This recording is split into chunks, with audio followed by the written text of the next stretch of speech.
Theatre സൈലൻ്റായി ഇങ്ങനെ പോയിക്കൊണ്ടിരിക്കുമ്പോൾ പെട്ടെന്ന് എല്ലാ കസേരകളും ഒന്നാണ് കെട്ടക്കെട്ടാകുന്നിങ്ങനെ എല്ലാവരും അവരുടെ ഇരിപ്പിനൊരു ചെറിയ മാറ്റം വരുത്തും. അതാണ് ഏറ്റവും ബോറിംഗ് ടൈം. ഈ എഴുത്തുകാരന് നമ്മുടെ ശരീരത്തിലെ ഹോർമോണുകളെ ചലിപ്പിക്കാനുള്ള കപ്പാസിറ്റി ഉണ്ട്. ഇപ്പോഴത്തെ ജനറേഷന് അവരുടേതായ കോമഡികളുണ്ട്, അതേ അവരെ ആസ്വദിക്കും. ദ്വയാർത്ഥ പ്രയോഗങ്ങൾ കൂടുതൽ ചിരിക്കുന്ന ആൾക്കാരാണ്. നമ്മുടെ കാലത്തും ദ്വയാർത്ഥ പ്രയോഗങ്ങളുണ്ടായിരുന്നു, പക്ഷേ അതിന് വേറൊരു മാന്യത ഉണ്ടായിരുന്നു. സിനിമകളിലൂടെ വയലൻസ് കാണുന്നത് കൊണ്ടൊക്കെ കൂടുതലായിട്ട് ഒരുപാട് പേരിൽ സ്വാധീനം അങ്ങനെ ചെലുത്തുന്നുണ്ടെന്ന്. ഞാൻ പറഞ്ഞാൽ അത് ഭയങ്കര വയലൻസ് അല്ല, അതിനെന്താ വയലൻസിന് കുഴപ്പം എന്നാണ് ചോദിക്കുന്നത്. ഒരേ ചിന്താഗതി തന്നെ നമ്മൾ ഒരേ മൂവി തന്നെ കണ്ട് നമ്മുടെ മൈൻഡ് ഒരു മാറ്റം വരുമോ ശരിക്കും? ക്രൈം കൂടുകൂടെ, തീർച്ചയായും ക്രൈം കൂടും. അത് രഹസ്യ ക്രൈമുകളായിരിക്കും കൂടാൻ സാധ്യത. ദൃശ്യം, പിന്നെ ദൃശ്യത്തിലും ഇത് അത് ആ ചിത്രങ്ങൾ ഓടിയത് 90% കുട്ടികളും വീട്ടിലുള്ള പോലെയല്ല പുറത്ത്. അവരിങ്ങനെയൊക്കെ പെരുമാറും. എനിക്ക് അത്രയും ഇഷ്ടമല്ലാത്ത ഒരു കാര്യമാണ് വയലൻസ്. എനിക്ക് പറ്റില്ല അതൊക്കെ കണ്ടിരിക്കാനായിട്ട്.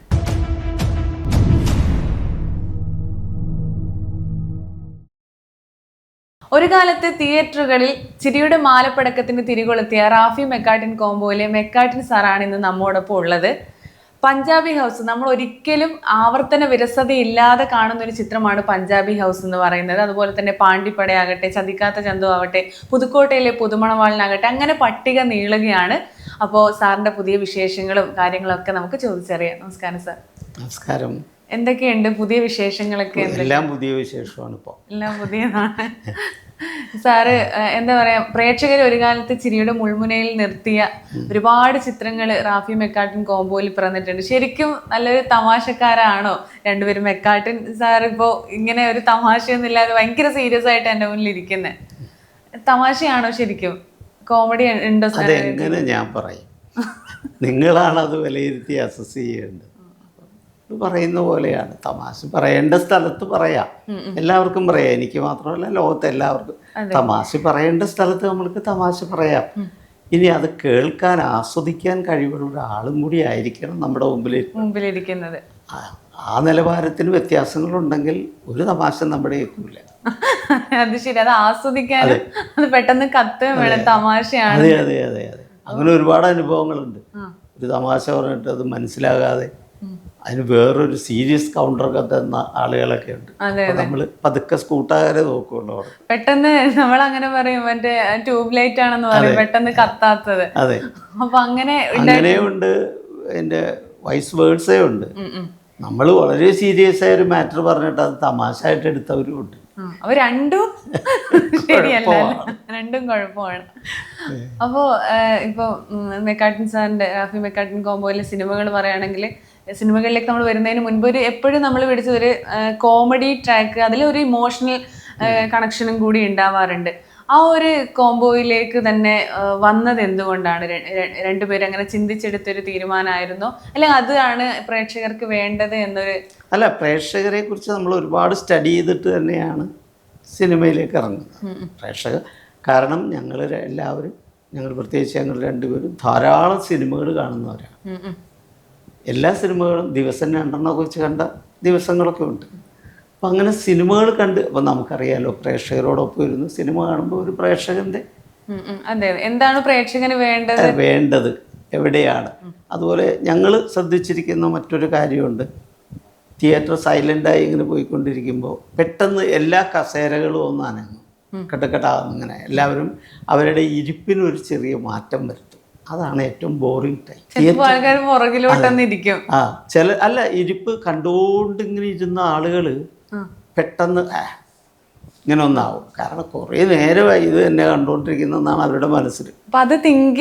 അത് നമ്മൾ നോട്ട് ചെയ്തിട്ടുണ്ട്. കസേര അനങ്ങുന്നത് എവിടെയൊക്കെയാണ്, അത് എന്ത് കാരണത്താലാണ് നമ്മൾ ശ്രദ്ധിച്ചിട്ടുണ്ട്. അത് ഞാൻ ഉദ്ദേശിക്കുന്നത് ഈ സി ക്ലാസ് തിയേറ്റർ എന്നുണ്ടായിരുന്നു, അവിടെയാണ് ഈ ശബ്ദം വരിക.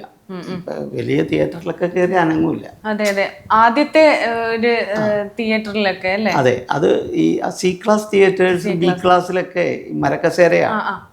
അപ്പോൾ അവിടെ ഭയങ്കര ശബ്ദമായിരിക്കുന്നത്. ഇത് നമുക്കത് തിരിച്ചറിയാൻ പറ്റും, ആളുകൾ എവിടെ ബോറടിച്ചു. ഇനി നമ്മുടെ പടത്തിന് അങ്ങനെ ഒരു അനുഭവം ഉണ്ടായാൽ നമ്മളത് മുറിച്ച് മാറ്റുകയും ചെയ്യും. അങ്ങനെ തീരുമാനിച്ചാണ് നമ്മളിരിക്കുന്നത്. പക്ഷെ അങ്ങനെ മുറിച്ച് മാറ്റേണ്ടി വന്നിട്ടില്ല എങ്കിലും. അപ്പോൾ അത് ശരിക്കും ഒരു പുതുതലമുറയിൽ ഒരുപാട് ക്ലാസ്സുകൾ, ഫിലിം മേക്കിങ്ങിനെ കുറിച്ച് ഒരുപാട് ക്ലാസ്സുകൾ നൽകുന്ന സാറിന്റെ ഈ ഒരു അറിവ് ഭയങ്കര ഒരു എന്താ പറയാ, ആൾക്കാർക്ക്, എഴുതുന്നവർക്ക്, തിരക്കഥാകൃത്തുക്കൾക്കാകട്ടെ ഡയറക്ടേഴ്സിനാകട്ടെ ഒരു അറിവ് തന്നെയാണ്. കാരണം ഒരു കസേര അനങ്ങുന്നത് പോലും പഠിച്ചെടുക്കണം നമ്മൾ. അതുകൂടാതെ ഞാൻ പഠിച്ച മറ്റൊരു കാര്യമുണ്ട്, കണ്ടെത്തിയ ഒരു കാര്യമുണ്ട്. ഞാനിപ്പോൾ മറ്റൊരു ഇൻ്റർവ്യൂയിലൂടെ പറഞ്ഞിട്ടുണ്ട്. ഈ എഴുത്തുകാരന്, അത് തിരക്കഥ ആയിക്കോട്ടെ നോവലായിക്കോട്ടെ എന്തും ആയിക്കോട്ടെ, ഈ എഴുത്തുകാരന് നമ്മുടെ ശരീരത്തിലെ ഹോർമോണുകളെ ചലിപ്പിക്കാനുള്ള കപ്പാസിറ്റി ഉണ്ട്.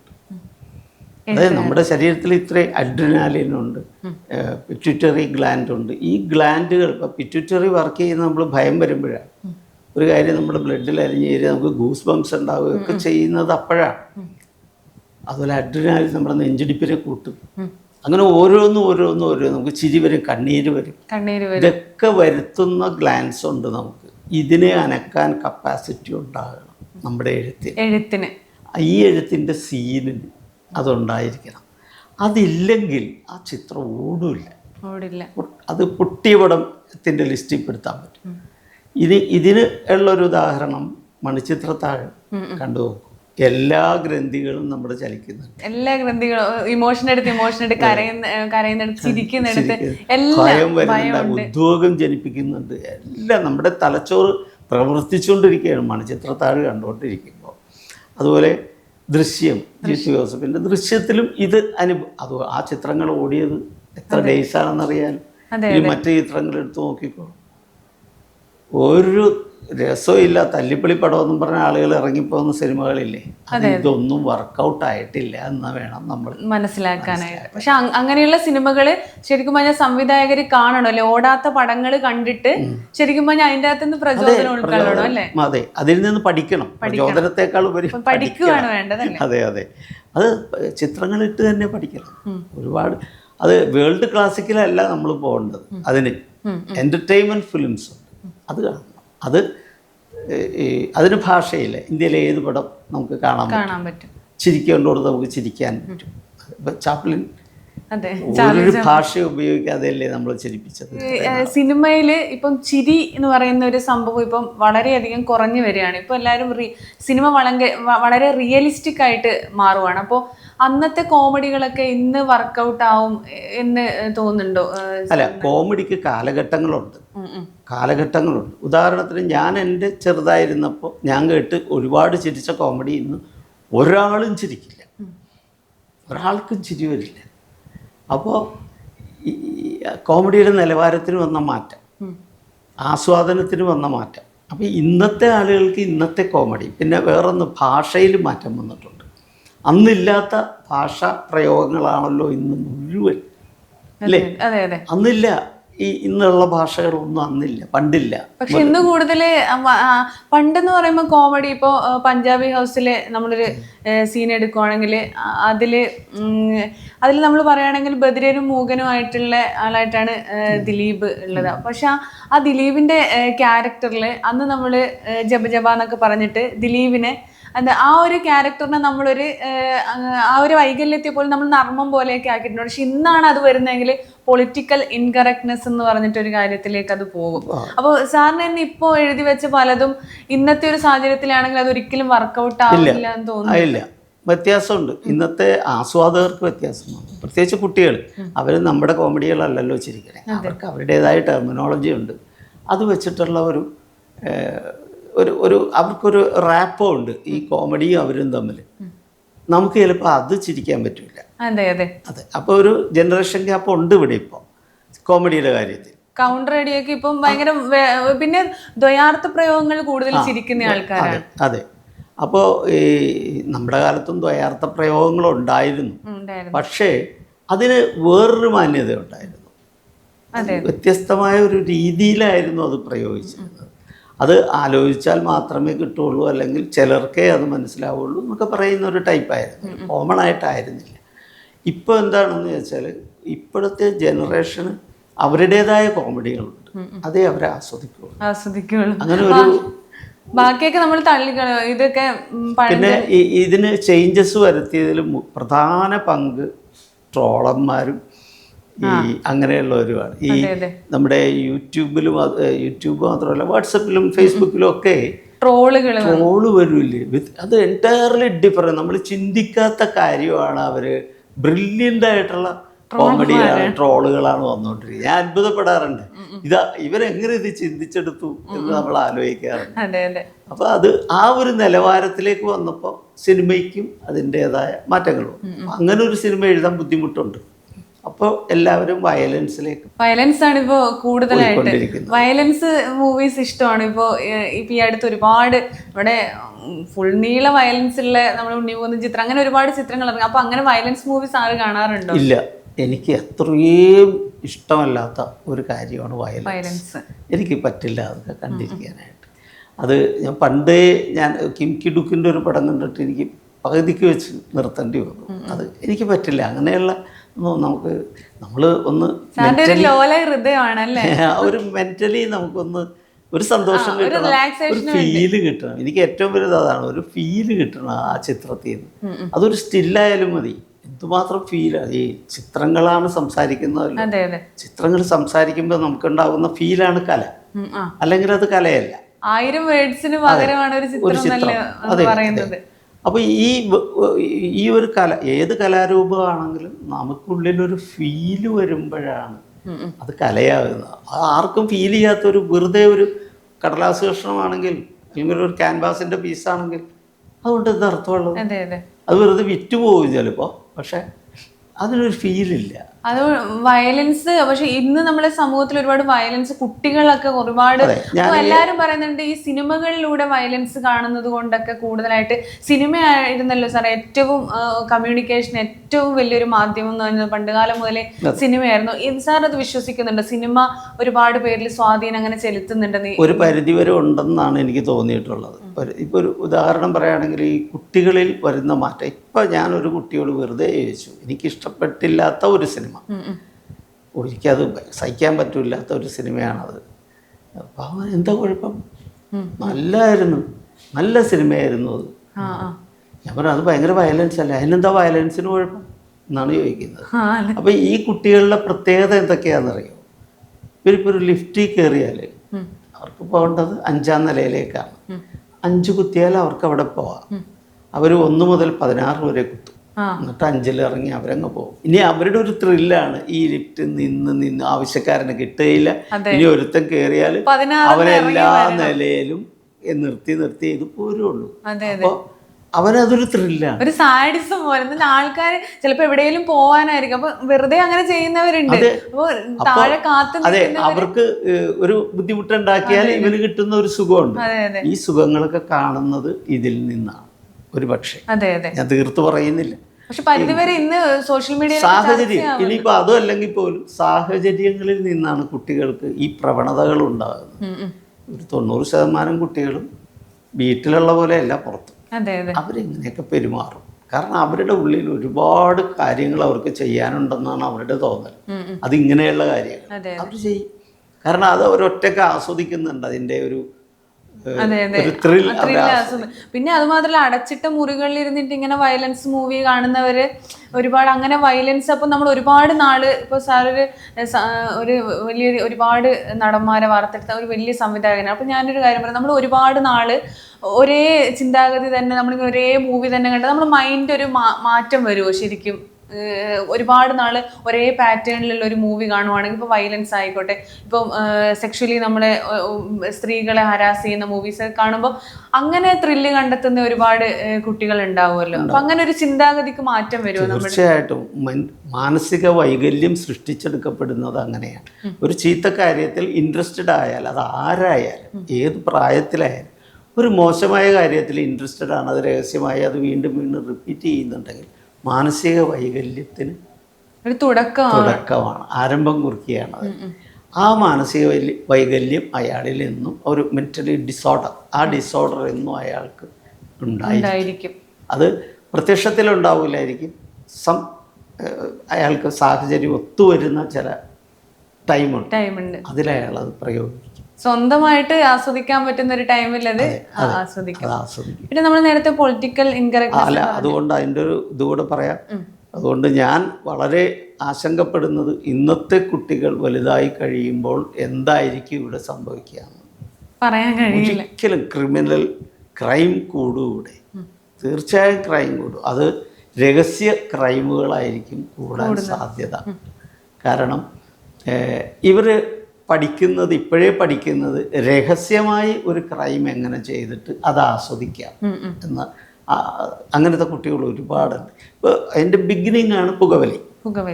ഇത് രഹസ്യമായി അവർ എവിടെയോ ഇരുന്ന് ആസ്വദിച്ച് ഒറ്റാൾ അറിയുന്നില്ല, ഇനി അത് അറിയിക്കുന്നുമില്ല അവർ. അപ്പോൾ അതായത് ഇവർ അതിൻ്റെ സ്മെല്ലൊക്കെ കളഞ്ഞിട്ടാണ് വീട്ടിൽ പോകുന്നത്. അവിടെയാണ് പ്രശ്നം വരുന്നത് അല്ലേ? അവിടെ നിന്ന് ഇത് ആരംഭിക്കുന്നത്. അപ്പോൾ ഒരമ്മ ഒരിക്കലും പറയില്ല എൻ്റെ മോൻ സിഗരറ്റ് വലിക്കുന്നോ വീഡിയോ വലിക്കുന്നു. എന്താ കാര്യം? അവർ ഇതുവരെ കണ്ടിട്ടില്ല, അവർ ചിന്തിക്കുന്നുമില്ല. പക്ഷെ അതാണ് അവൻ്റെ ത്രില്ല്. എനിവേ, അത് എല്ലാരും തെറ്റിദ്ധരിപ്പിച്ചുകൊണ്ട് ആ ഒരു ക്രൈം ആസ്വദിക്കാം. ഓക്കെ, നമ്മൾ വിഷയത്തിൽ നിന്ന് കുറച്ചൊക്കെ മാറി സിനിമയിൽ നിന്നും സൊസൈറ്റി മാൻ കൂടിയാണല്ലോ സാർ. എന്ന് വെച്ചാൽ നമ്മൾ സിനിമയിലൂടെ നല്ല നല്ല കാര്യങ്ങൾ പറഞ്ഞു കൊടുക്കുക. അതുകൊണ്ട് നമ്മൾ മാറി. അല്ല, അതുകൊണ്ട് സിനിമയിൽ വയലൻസ് പാടില്ലെന്നോ സെക്സ് പാടില്ലെന്നോ ഞാൻ പറയില്ല. അതൊക്കെ വേണം, ആവശ്യത്തിനെല്ലാം വേണം.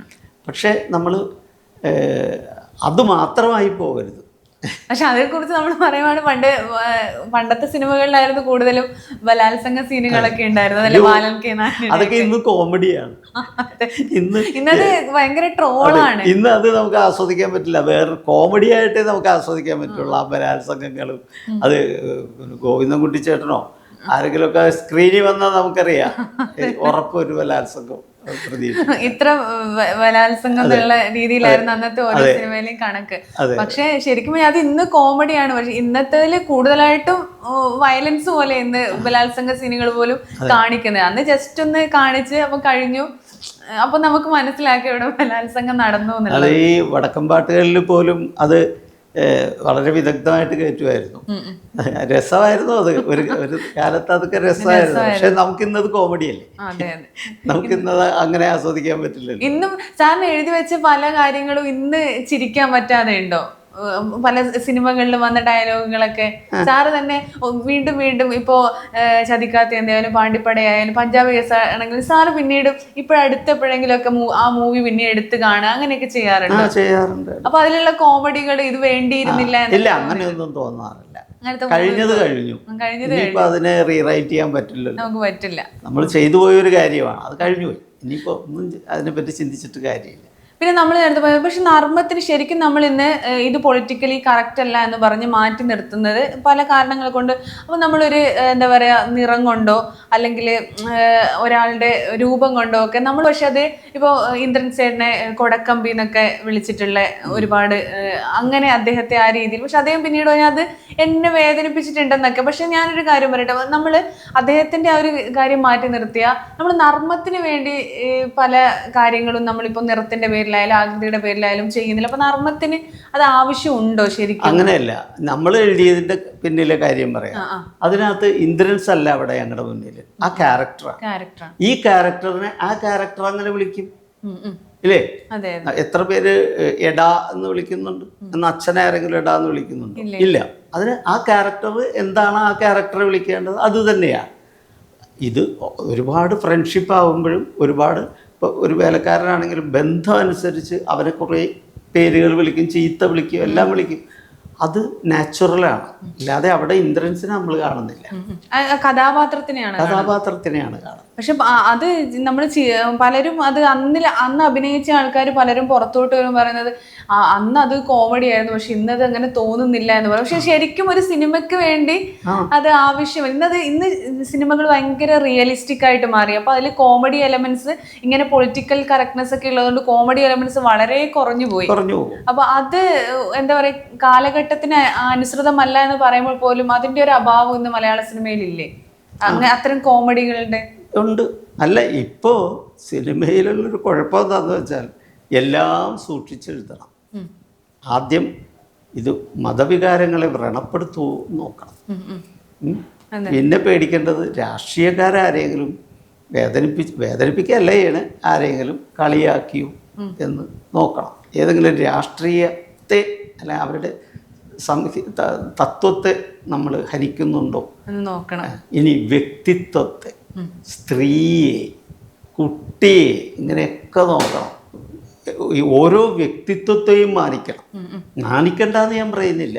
പക്ഷെ ഇങ്ങനെ കഥാപാത്രങ്ങളായി രംഗത്ത്, ഇപ്പോൾ ഒരു നാടക രംഗത്ത് നിൽക്കുന്ന കഥാപാത്രങ്ങൾ, അവർ കഥാപാത്രങ്ങളാണ്.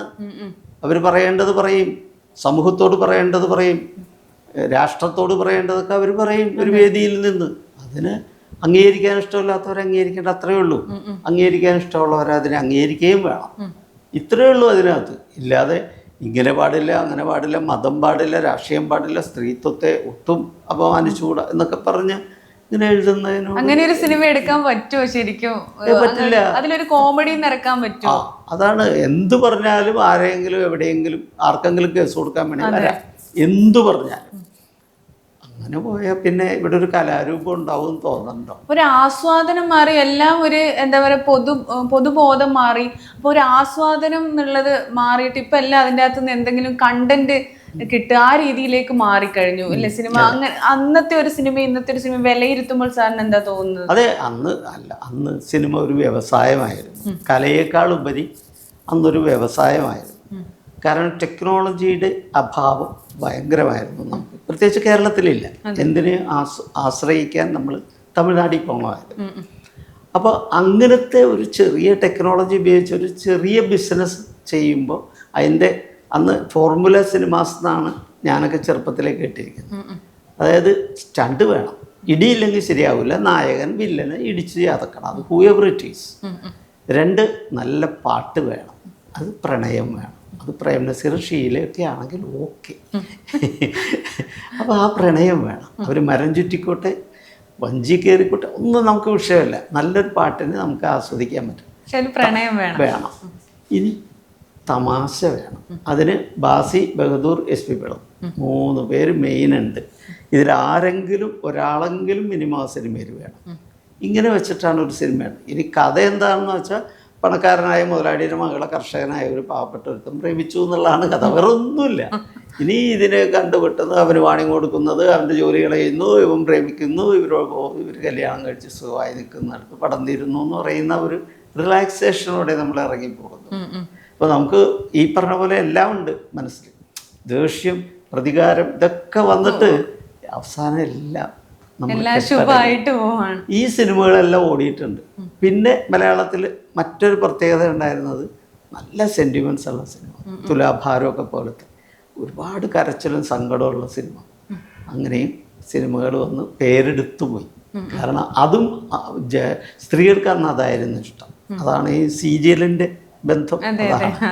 അപ്പോൾ ഒരുപാട് ദുഃഖങ്ങളും സങ്കടങ്ങളും ഒക്കെ മറ്റുള്ളവരുടെ കണ്ട് ആസ്വദിക്കാൻ, അത് വേദനിക്കാനൊക്കെ, താതാത്മ്യം പ്രാപിക്കാനൊക്കെ താല്പര്യമുള്ളവരെ. എന്താന്ന് വെച്ചാൽ എല്ലാ സ്ത്രീകളും അന്ന് വീടുകളിൽ ഒതുങ്ങിക്കൂടുന്നവർ. ഒരു ടൂറില്ല, ആകെ ദേവാലയത്തിൽ പോകാനാണ് പലരും പുറത്തിറങ്ങിയിരുന്നത്. അത്രയേ ഉള്ളൂ ഇവരുടെ ഒരു സമൂഹമായിട്ടുള്ള ഒരു ബന്ധം. അവർക്കൊരു സിനിമ എന്ന് പറയുന്നത് റിലേറ്റ് ചെയ്യാൻ പറ്റുമല്ലേ നന്നായിട്ട്. അതായിരുന്നു അന്നത്തെ സിനിമകളുടെ ഒരു വിജയം. ഒരു ഫാമിലി പാക്ക് പോലെ എല്ലാം എന്തൊക്കെയാണ് അതിൽ വേണ്ട എല്ലാ ചേരുവകളും ചേർന്ന പടമായിരുന്നു പണ്ട്. പക്ഷെ ഇപ്പോൾ അതങ്ങ് മാറിയിട്ട് ഏതെങ്കിലും ഒരു കോണ്ടന്റ് എടുത്തിട്ട് അതിനെ പിടിച്ചു അതിനെ മാക്സിമം എക്സാജറേറ്റ് ചെയ്യുകയോ അങ്ങേറ്റം ഇതായിട്ട് കാണിക്കുന്നതാണ് ഇപ്പോൾ ഞാൻ കണ്ടുകൊണ്ടിരിക്കുന്ന സിനിമകളെല്ലാം അങ്ങനെയാണ്. അതിൽ സംഗീതത്തിന് ഒട്ടും പ്രാധാന്യം ഇല്ല പലതിലും.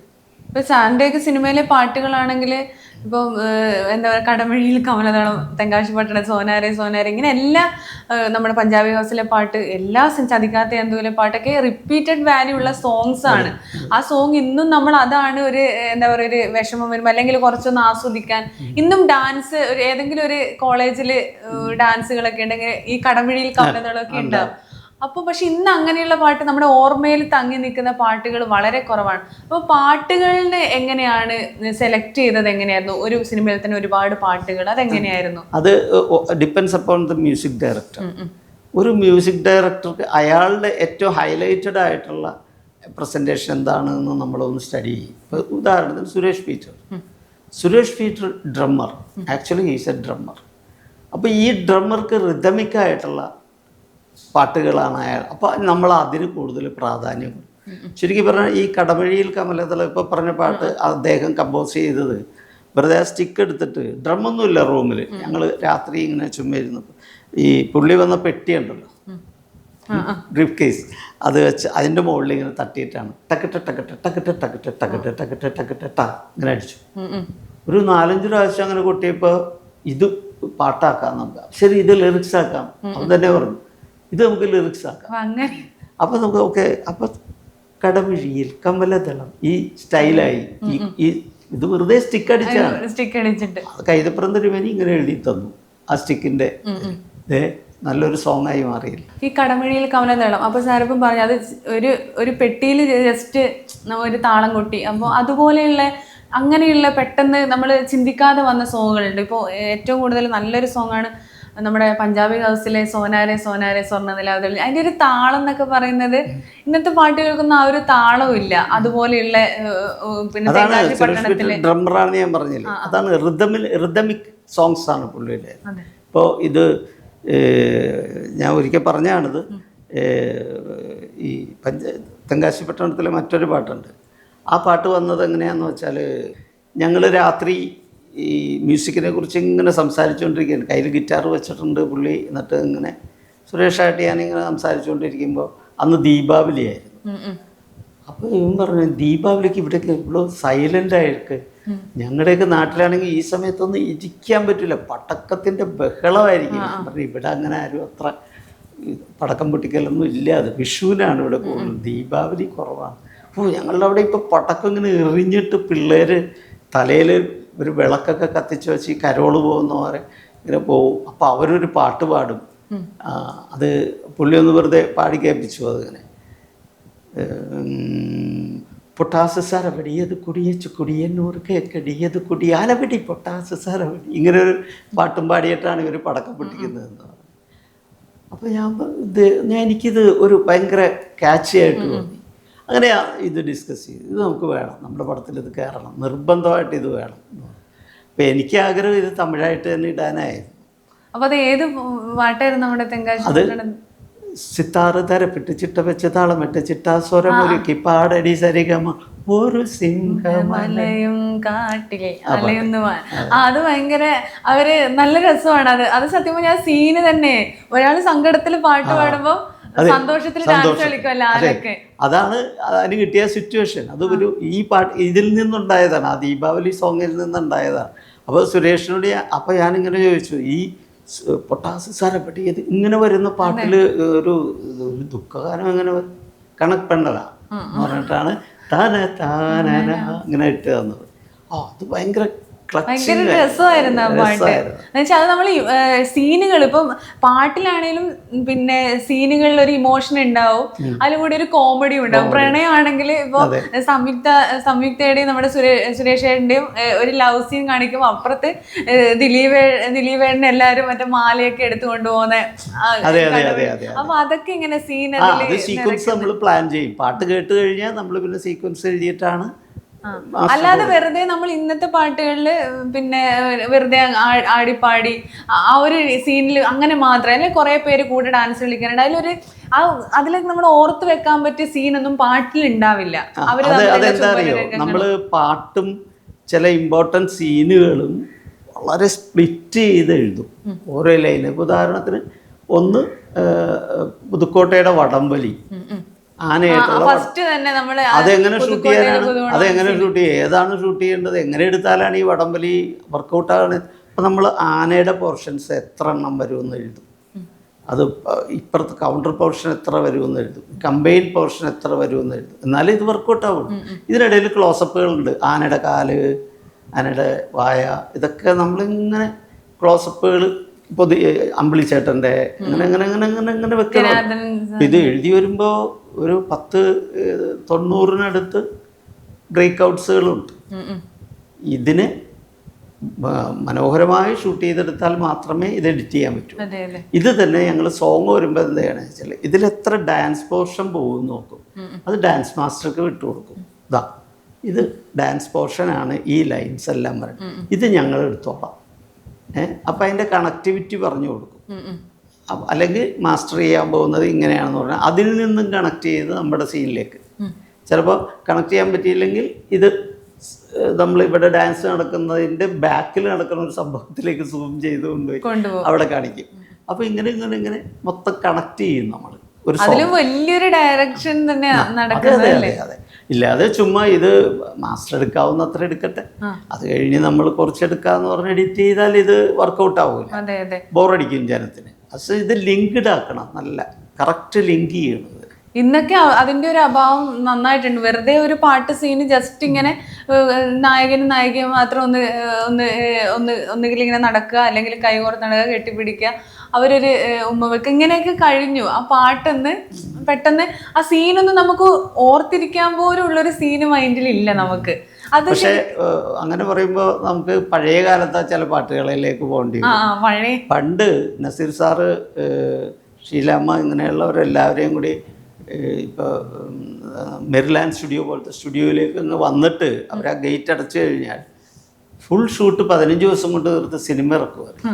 അങ്ങനത്തെ ഒരു കാലം ഉണ്ടായിരുന്നു. അപ്പോൾ എന്താ ചെയ്യണമെന്ന് വെച്ചാൽ ഔട്ട്ഡോറൊന്നും പോകില്ല അക്കാലത്ത്, ഭയങ്കര എക്സ്പെൻസീവബിളാണ് ഔട്ട്ഡോർ. ഈ യൂണിറ്റൊക്കെ ആയിട്ട് പോയി ഔട്ട്ഡോർ ഷൂട്ട് ചെയ്യാൻ ചിന്തിക്കാനേ പറ്റില്ല, ഇവിടെ തന്നെ എല്ലാം ചെയ്യാം. ഇവർ സോങ് എടുക്കുന്നത് ഹാഫ് ഡേ ആണ്. ഹാഫ് ഡേ ഒറ്റ പിടിയിൽ ആ പരിസരത്തുള്ള 1-2 പ്രതിമകൾ സ്ഥിരമുണ്ട്. പിന്നെ ഒരു പാലം പോലെ ഇങ്ങനെ ഒരു ആർച്ച് വെച്ചിട്ടുണ്ട്. ഇവിടെയൊക്കെ കുറെ താമരപ്പൂക്ക്, പുല്ലും താമരപ്പൂവും സ്ഥിരം വെക്കും അവിടെയൊക്കെ. എന്നിട്ട് ഈ സോങ് കൊണ്ട് നസീർ സാർ ഒറ്റ പിടിയിൽ ഒരു സ്റ്റാൻസ് അങ്ങ് പാടി തീർക്കും. അടുത്തത് ഇപ്പുറത്തുനിന്ന് ഒരു സ്റ്റാൻസ് അങ്ങോട്ട് പാടി തീർക്കും. പിന്നെ അതിന് ബിഗിനിങ്ങും എൻഡും കൂടി വെച്ച് കഴിഞ്ഞാൽ ഉച്ചയോടെ സോങ് കഴിഞ്ഞു. ഈ എഡിറ്റ് ചെയ്യാൻ ഭയങ്കര സുഖമാണ്. പക്ഷെ എന്നിട്ട് പോലും നമുക്കത് ബോറടിച്ചിട്ടില്ല.